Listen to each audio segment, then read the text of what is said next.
శ్రీమాత్రే నమః.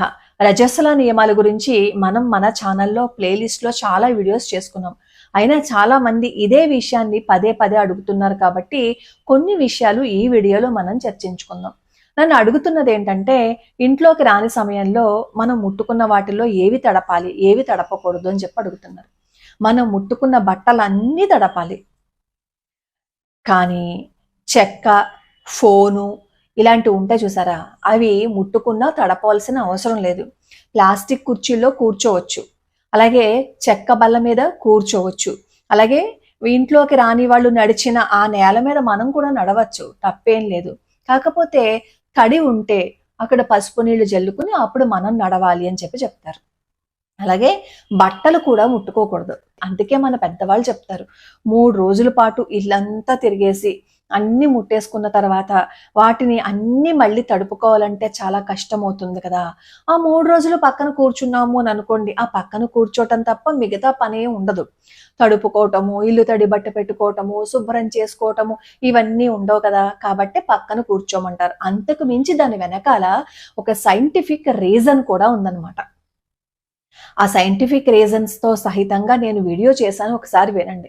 అది వింటే మనకున్న అపోహలు చాలా వరకు పోతాయి. అయితే చాలా మంది ఇంకో మాట అడుగుతున్నారు, 5వ రోజు స్నానం చేసిన తర్వాత తప్పనిసరిగా పూజా మందిరాన్ని మనం శుభ్రం చేసుకోవాలా అని. అసలు ఎప్పుడు పూజ చేసుకోవాలి అని? 4వ రోజున స్నానం అయిపోతుంది కదా. స్నానం అయిపోయిన తర్వాత స్నానం అయినా కానీ మనం పూజ చేసుకోకూడదు 4వ రోజున.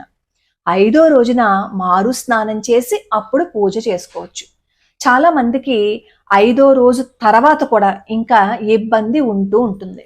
అలా ఇబ్బంది ఉంటే పంచగవ్య ప్రాసన చేసి అప్పుడు మనం పూజ చేసుకోవచ్చు, అలాగే పూజా కార్యక్రమాల్లో కూడా పాల్గొనవచ్చు అని చెప్తారు. ఇది ఎంతవరకు అంటే 10 రోజుల వరకు అన్నమాట. అంటే మనకి డేట్ వచ్చిన 10 రోజుల వరకు మనకి ఏదైనా ఇబ్బంది ఉన్నా పూజా కార్యక్రమాలు అవి చేసుకోవచ్చు. 10 రోజులు దాటిన తర్వాత కూడా ఇంకా ఏదైనా ఇబ్బంది ఉంటే అప్పుడు పూజకి పనికిరాదు అంటారు.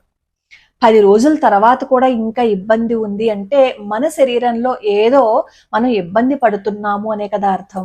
అప్పుడు పూజ చేసుకోవాలి అనే ఆతృత కంటే కూడా ఒక్కసారి డాక్టర్కి చూపించండి.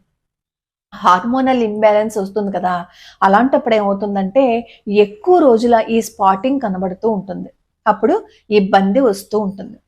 మరి ఎక్కువ రోజులు ఆ ఇబ్బంది ఉంటే స్తోత్రాలు, శ్లోకాలు అవి చదువుకోవచ్చా అని అడుగుతారు. అలా కంటిన్యూస్గా ఇబ్బంది ఉందనుకోండి, అది శరీరానికి సంబంధించిన ఇబ్బంది కాబట్టి మీరు స్తోత్రాలు, శ్లోకాలు అవి చదువుకోవచ్చు. అన్నిటికీ మించి మనం మన డైట్ని గనక సక్రమంగా పెట్టుకుంటే, ఈ జంక్ ఫుడ్ను మానేసి కాస్త వాకింగ్ చేస్తూ అస్తమాను ఏదో ఒకటి తినకుండా మన శరీరానికి మంచిదైంది తీసుకుంటూ డాక్టర్ సలహా తీసుకుని చేశాము అంటే ముందు మనకు వచ్చిన ఇబ్బంది తగ్గిపోతుంది. కొంతమందికి నెలంతా అలా ఇబ్బంది ఉంటుంది. అలా ఇబ్బంది ఉంటే చాలా కష్టంగా అనిపిస్తుంది కదా. అప్పుడు మన మనస్సు పూజ చేసుకోవాలి అనే దానికంటే కూడా మనం మన ఆరోగ్యాన్ని బాగు చేసుకోవాలి అనే దృష్టి పెడితే మన ఆరోగ్యం బాగుంటుంది. అయితే మరి ఇంట్లో అంతా తిరుగుతాం కదండి, ఖచ్చితంగా తడిబట్ట పెట్టాలా అని అడుగుతారు. ఇల్లంతా తిరిగితే ఖచ్చితంగా తడిబట్ట పెట్టాలి.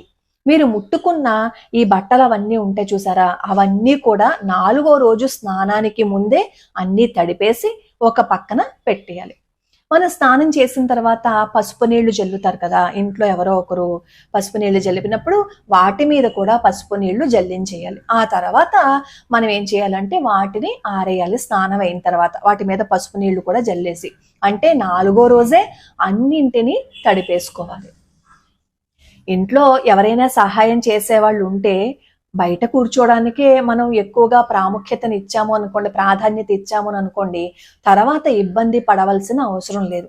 నేను సైంటిఫిక్ రీజన్స్ తోటి నేను వీడియో చేశాను, ఒకసారి చూడండి. ఇంట్లో వాళ్ళకి కూడా అది చూపిస్తే కొంతమందికి కొన్ని అపోహలు పోతాయి. అప్పుడు చక్కగా ఆడవాళ్ళకి విశ్రాంతి అనేది దొరుకుతుంది.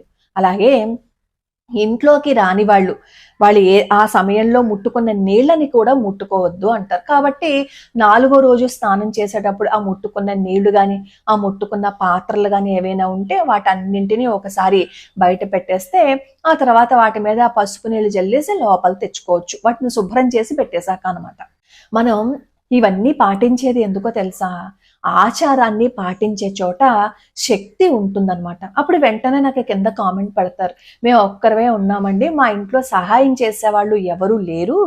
ఒకవేళ నియమాలు పాటించాలి అని అనుకున్నా, పక్కన కూర్చోవాలి అని అనుకున్నా, నాకు సహాయం చేసేవాళ్ళు ఎవరూ లేరండి అంటారు.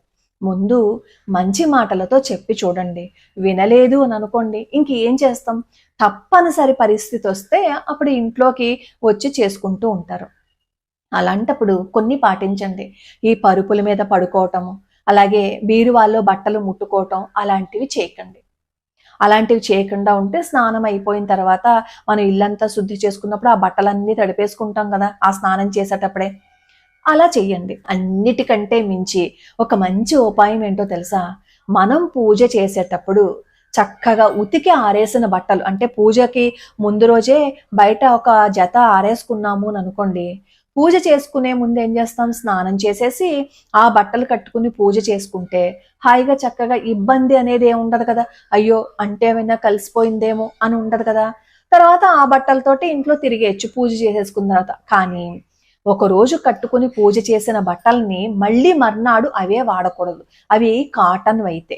పట్టు వస్త్రాలు అలాగే ఠావళికి కొన్ని రోజుల పాటు ఏం పర్వాలేదు కానీ ఈ కాటన్ దుస్తులు ధరించి ఈ రోజు గనక మనం పూజ చేసి అక్కడ పూజ అయిపోయిన తర్వాత ఇప్పేసి దండం మీద పెట్టుకుని మర్నాడు కూడా అవే వేసుకుని పూజ చెయ్యొద్దు అని చెప్తారు. మనకి ఇంకా తెలియనివి, అయ్యో అది ముట్టుకున్నానేమో ఇది ముట్టుకున్నానేమో అనే భయం వద్దు. సాధ్యమైనంత వరకు మనం కావాల్సి తప్పు చేయొద్దు.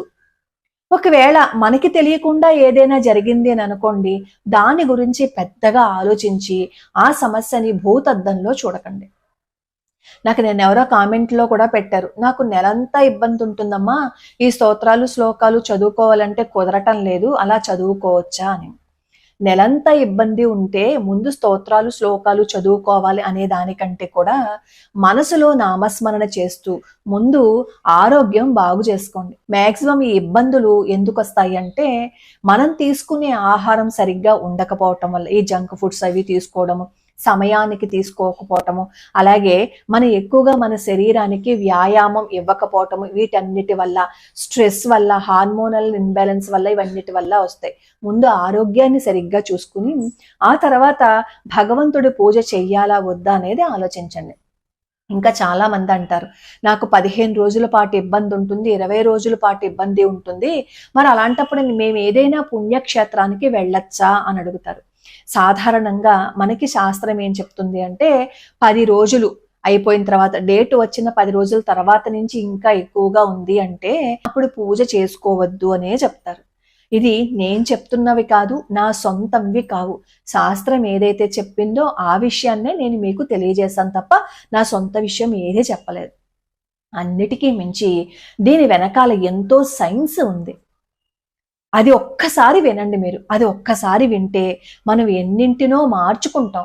మన ఇంట్లో వాళ్ళకి కూడా ఆ వీడియో చూపించారు అనుకోండి, అప్పుడు అర్థం అవుతుంది. మనం ఇంట్లోకి రాని సమయంలో కూడా ఎక్కువ కష్టపడ్డాము అని అనుకోండి, ఎక్కువ శారీరక శ్రమని పెట్టేశాము అని అనుకోండి, ఇప్పుడు పీసీఓడి, పీసీఓఎస్ ఇవన్నీ ఎందుకు వస్తున్నాయో చెప్పండి. ఇదివరకటి కాలంలో ఇంట్లోకి రాని సమయంలో విడిగా కూర్చునేవారు, కానీ ఇప్పుడు కాలంలో పని చేసుకోక తప్పట్లేదు, ఆఫీస్కి వెళ్ళక తప్పట్లేదు. దానివల్ల శరీరం ఎక్కువ కష్టపడవలసి వస్తుంది. అందుకే ఎన్నో ఇబ్బందులకి గురి కావాల్సి వస్తుంది. అలాగే మనం తీసుకుంటున్న ఆహారం వల్ల, వీటన్నిటి వల్ల ఎన్నో ఇబ్బందులకి గురి కావాల్సి వస్తుంది. అసలు మెచ్యూర్ అయిన ఆడపిల్లలకి ప్రతిరోజు ఒక చిన్న నువ్వులుండని తినిపిస్తే వాళ్ళకి ఎటువంటి గర్భాశయానికి సంబంధించిన సమస్యలు రావు అని చెప్తారు. ఎందుకంటే బెల్లము నువ్వులు కలిసేటప్పటికి మనలో ఐరన్ బాగా పెరుగుతుందన్నమాట. నడుంకి బాగా బలం వస్తుంది. గర్భాశయాన్ని చాలా బలంగా ఉంచటంలో నువ్వులు అలాగే ఈ బెల్లానికి ఎక్కువ ప్రాధాన్యత ఉంది. కాబట్టి దాన్ని ఎక్కువ తినమని చెప్తారు. మెచ్యూర్ అయిన ఆడపిల్లలకి నువ్వుల నూనెని కాస్త తాగించి ఎక్కువ చిమ్ని ఎందుకు పెడతా చెప్పండి? నడుం బలంగా ఉండడానికి, అలాగే భవిష్యత్తులో ఏ ఇబ్బందులు రాకుండా ఉండడానికి చేస్తూ ఉంటారనమాట. కాబట్టి ఇంట్లోకి రాని సమయంలో ముట్టుకున్న బట్టలు, నీళ్లు, వండిన ఆహార పదార్థాలు ఇవి ఏవైనా ముట్టుకుంటే ఖచ్చితంగా వాటన్నింటినీ తడపాల్సిందే. చెక్క, ప్లాస్టిక్ వీటిని మనం ముట్టుకున్నా పర్వాలేదు, వాళ్ళు నడిచిన దారిలో నడిచినా పర్వాలేదు. అలాగే కొంతమంది చెప్తూ ఉంటారు, వాష్రూమ్ ఒకటే ఉంటుందండి, మరి అప్పుడు ఎలాగా అని. వాళ్ళు వెళ్ళిన తర్వాత నీళ్లు చల్లుకుని అప్పుడు మీరు వెళ్ళొచ్చు.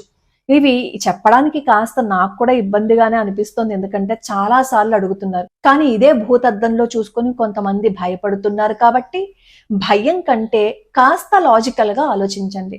అలా ఆలోచిస్తే మనకు అన్ని సులభంగానే కనపడతాయి. భయపడకండి, ఆలోచించండి. లోకా సమస్తా సుఖినో భవంతు, సర్వే జనా సుఖినో భవంతు.